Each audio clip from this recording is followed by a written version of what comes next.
Hi, ഏവർക്കും എൻ്റെ ഹൃദയം നിറഞ്ഞ ക്രിസ്മസ് ആശംസകൾ. ഇതാണ് അനാർദ്ദന ഗോലി. ഇന്ന് നമ്മൾ ഇതിനെക്കുറിച്ചാണ് പറയാൻ പോകുന്നത്. ഹായ് ഗൈസ്, ഇന്ന് നമ്മൾ അനാർദ്ദന ഗോലിനെ കുറിച്ചാണ് പറയാൻ പോകുന്നത്. അപ്പോൾ ഇതിൻ്റെ ഗുണങ്ങൾ എന്തൊക്കെയാണെന്ന് നോക്കാം കേട്ടോ. കാട്ടുമാതളം, മാങ്ങ, ചെറുനാരങ്ങ, റോസിൻ്റെ സത്ത്, ജീരകം, പെരുംജീരകം, ഏലക്കായ, ഉപ്പ്, കാരുപ്പ്, ചുക്ക്, കുരുമുളക്, കിപ്പലി, മല്ലി, കായം, ശർക്കര തുടങ്ങി 15ഓളം ഔഷധങ്ങൾ ചേർത്തുണ്ടാക്കിയ ഗുളിക രൂപത്തിലുള്ള മിഠായിയാണ് അനാർദ്ദന ഗോലി. മാതള നാരങ്ങയിൽ അയൺ, കാൽസ്യം തുടങ്ങി ധാരാളം ധാതുക്കളും വൈറ്റമിൻസും അടങ്ങിയതിനാൽ ഹീമോഗ്ലോബിൻ കൂട്ടാനും വിളർച്ച മാറ്റാനും ആർത്തവ സംബന്ധമായ പ്രശ്നങ്ങൾ പരിഹരിക്കാനും സഹായിക്കുന്നു. ഫൈബർ ധാരാളം ഉള്ളതിനാൽ ദഹനം കൂട്ടാൻ സഹായിക്കുന്നു. അതുപോലെ മൂലക്കുരുവിന് വളരെ ഫലപ്രദമാണ്.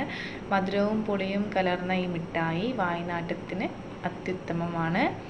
കാരണം വായ്നാറ്റം ഇത് കഴിച്ചിട്ടുണ്ടെങ്കിൽ വായ്നാറ്റം ഉണ്ടാവില്ല. ഓക്കെ, ഒരു മധുരവും പുളിയൊക്കെ കലർന്ന മിശ്രിതമാണ് ഈ ഒരു മിഠായി എന്ന് പറയുന്നത്. മുതിർന്നവർക്ക് ദിവസേന 3 എണ്ണം വീതവും കുട്ടികൾക്ക് 2 എണ്ണം വീതവും ഏത് രോഗാവസ്ഥയിലും ആരോഗ്യാവസ്ഥയിലും കൊടുക്കാവുന്നതാണ്. ഓക്കെ, അപ്പോൾ ഇത്രയും ഗുണങ്ങളാണ്, ഇത്രയും കൂട്ടുകൾ ചേർത്തുണ്ടാക്കിയ ഒരു ഔഷധമാണിത്. നമ്മുടെ രക്തം കൂട്ടാനും അതുപോലെ തന്നെ വിളർച്ച മാറാനും ധാരാളം ഫൈബർ അടങ്ങിയിട്ടുണ്ട് ഇതിൽ. അത്യുത്തമമാണ്. അതുകൊണ്ട് നിങ്ങൾ തീർച്ചയായും ഇത് വാങ്ങി കഴിക്കുക.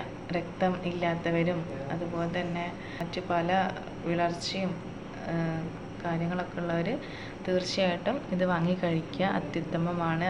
ഇതൊരു ഔഷധമാണ്. ഇതൊരു മരുന്നായിട്ട് നമുക്ക് കണക്കാക്കാൻ പറ്റില്ല. കാരണം അത്രയും ഔഷധം നിറഞ്ഞതാണ് ഈ ഒരു സാധനം എന്ന് പറയുന്നത്. അപ്പോൾ ഇത് വാങ്ങിക്കുക, കഴിക്കുക. വാങ്ങുമ്പം RCMൻ്റെ അനാർദ്ദന ഗോലി തന്നെ വാങ്ങുക, കഴിക്കുക. Okay, by. നെക്സ്റ്റ് വീഡിയോ ആയിട്ട് കാണാം കേട്ടോ.